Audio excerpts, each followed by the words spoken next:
তেলিয়ামুড়ার প্রত্যন্তে বন্য দাঁতালের তাণ্ডব অব্যাহত। হাতির তাণ্ডবে সাধারণ মানুষের পাশাপাশি গবাদি পশুর জীবন বিপন্ন। বন দপ্তর কর্তৃপক্ষ নির্বিকার, নিরুত্তাপ। তেলিয়ামুড়ার বিভিন্ন প্রত্যন্তে বন্য হাতির তাণ্ডব নতুন কোনো ঘটনা নয়। এর মধ্যে শনিবার রাতে বন্য হাতির দল গৃহপালিত গবাদি পশু হত্যা করল। ঘটনা তেলিয়ামুড়ার কৃষ্ণপুর বিধানসভা কেন্দ্রের কপালেটিলা এলাকায়। কার্যত স্থানীয় বাসিন্দা অমল চৌধুরী একটি গরুর রাস্তায় ছিল। সে সময় ওই এলাকায় বন্য হাতির দল তাণ্ডব চালায়। এই অবস্থায় গরুটিকে হাতির দল পিষে মারে। ঘটনায় স্থানীয় সাধারণ উদ্বিগ্ন এবং আশঙ্কিত। এর আগে ওই এলাকায় বন্য হাতির দলের আক্রমণে এক বৃদ্ধের মৃত্যু হয়েছে, কিন্তু বন দপ্তর কর্তৃপক্ষ সংশ্লিষ্ট এলাকায় হাতির আক্রমণ প্রতিরোধে নিশ্চুপ, নির্বিকার বলে স্থানীয় সাধারণের অভিযোগ। হাতি দল বাহিনী অ্যাটাক করছে, অ্যাটাক করে গরুটারে মারছে জানে। কদিন আগে এক বৃদ্ধ লোকের মারছে, এটারও কোনো হইল না। এটার নামে একবার কেস হইল আমরা গ্রামের কয়েকজনে। তাহলে এইরকম হইলে আমরা কি গ্রামে থাকতে পারব?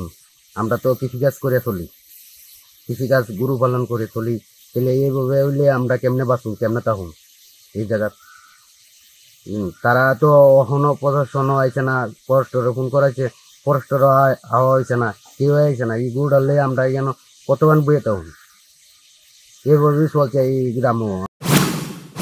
হাতির তাণ্ডবে কার্যত এই কপালেটিলাবাসী রীতিমতো আতঙ্কিত, উদ্বিগ্ন এবং জীবন সংশয়ের আশঙ্কায় আশঙ্কিত।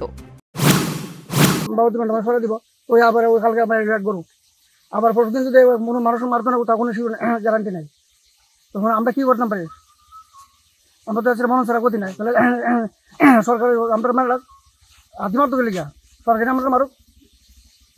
আমরা তো পশুরাতে মরণের দরকার নাই। কোন এলাকা এটা? এটা আপনার 29 কৃষ্ণপুর বিধানসভা। কৃষ্ণপুর বিধানসভা। বিধায়ককে? বিধায়ক হচ্ছে আপনার বিকাশ দেব না, মানে যিনি মন্ত্রী। হ্যাঁ। এলাকার খোঁজ খবর রাখিনি তাই? কি আর ওই যে বিধানসভা ইলেকশন সময় আসলে এরপর তার কোনো আসলোই না। বলার অপেক্ষা রাখে না এই হাতির তাণ্ডবে কৃষ্ণপুর সহ তেলিয়ামুড়ার বিভিন্ন প্রত্যন্তে সাধারণ মানুষ আজও গভীর সমস্যার সম্মুখীন। মূলত এই হাতির তাণ্ডবজনিত সমস্যা কিন্তু যথেষ্ট জটিল।